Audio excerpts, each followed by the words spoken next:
সকাল সন্ধ্যা ফুলের গাছ কম বেশি আমরা সবাই চিনি।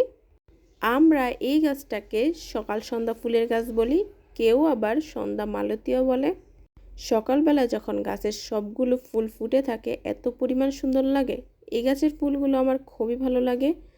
আমি যখনই আমার সকাল সন্ধ্যা ফুলের গাছের কাছে যাই তখনই আমি বীজ খুঁজি যে কোন বীজটা পেকেছে, আর ওইখান থেকে বীজটা সংগ্রহ করে আবার অন্য একটা জায়গায় ফেলে দিই।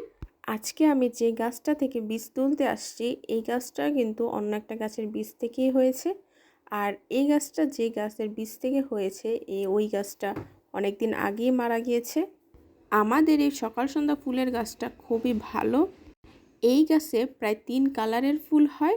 আমাদের আশেপাশে বা আমাদের পরিচিত কারোর কাছে এরকম গাছ নেই, তাই আমি প্রতিবারই যখন দেখি গাছটা খুবই বড় হয়েছে বা খুব বেশি দিন বাঁচবে না, তার আগেই আমি এখান থেকে বীজ সংগ্রহ করে বিভিন্ন জায়গায় ফেলে রাখি যেন ওইখানে আবার পুনরায় গাছ হয়। দেখুন মাশাআল্লাহ কতগুলো বীজ সংগ্রহ করেছি।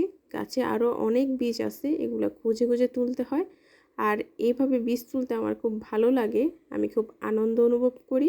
সব বীজ থেকে তো গাছ হয় না, অনেকগুলো বীজই ফেলি, ওইখান থেকে হয়তো কোনো একটা বীজ থেকে গাছ হয়। আমি প্রায় আগের বার 6 থেকে 7 জায়গায় গাছ লাগিয়েছি বলতে এরকম বীজ ফেলে রেখেছিলাম। এতগুলো বীজ ফেলার পর শুধুমাত্র 2টা চারা হয়েছিল। তাই যখনই ছাদে আসি আর এরকম বীজ খুঁজি, যদি 2টা বা 3টা বীজ পাই এক জায়গাতেই বারবার ফেলে রাখি যেন ওইখানে চারা হয়, তারপর নতুন কোনো জায়গাতে ফেলি। দেখুন মাশাআল্লাহ কতগুলো বীজ জমা হয়ে গেছে। শুধুমাত্র একটা গাছ থেকে মাশাআল্লাহ কতগুলো বীজ তুলেছি। অপর আরেকটা গাছ আছে, তবে এই গাছটাই বড়, ওই গাছটা খুব একটা বড় না। ওই গাছ থেকে বীজ তোলার পর আমি অন্য একটা গাছে যাচ্ছি বীজ তুলতে, দেখি ওই গাছে কতগুলো বীজ আছে। ওই গাছে গিয়ে দেখি খুব বেশি বীজ নেই, খুব অল্প পরিমাণই। ওইখান থেকে আমি বীজগুলো নিয়ে নিচ্ছিলাম। আর এই গাছটা ওই গাছটা থেকে একটু ছোট। এই গাছটা থেকে ওই গাছটার মাটির জোর বেশি, হয়তো এই কারণে ওই গাছটা বেশি বড় হয়েছে আর এই গাছটা খুব একটা বড় হয়নি। আর এই গাছে খুব বেশি ফুলও হয় না, ওই গাছে যে পরিমাণ ফুল হয়।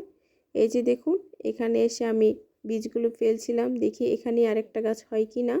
আর বাকি যে বীজগুলো ছিল এই বীজগুলো আমি আমাদের বাড়ির পিছনে ফেলেছিলাম যে ওইখানে গাছ হয় কি না। আমি কিন্তু প্রায় এদিকে বীজ ফেলি, আর রাস্তার ধারেও বেশ কয়েকটা গাছ আছে আমার, ভালোই লাগে দেখতে। দেখুন আজকের আবহাওয়াটাও কিন্তু খুব সুন্দর। সবাই ভালো থাকবেন। আল্লাহ হাফেজ।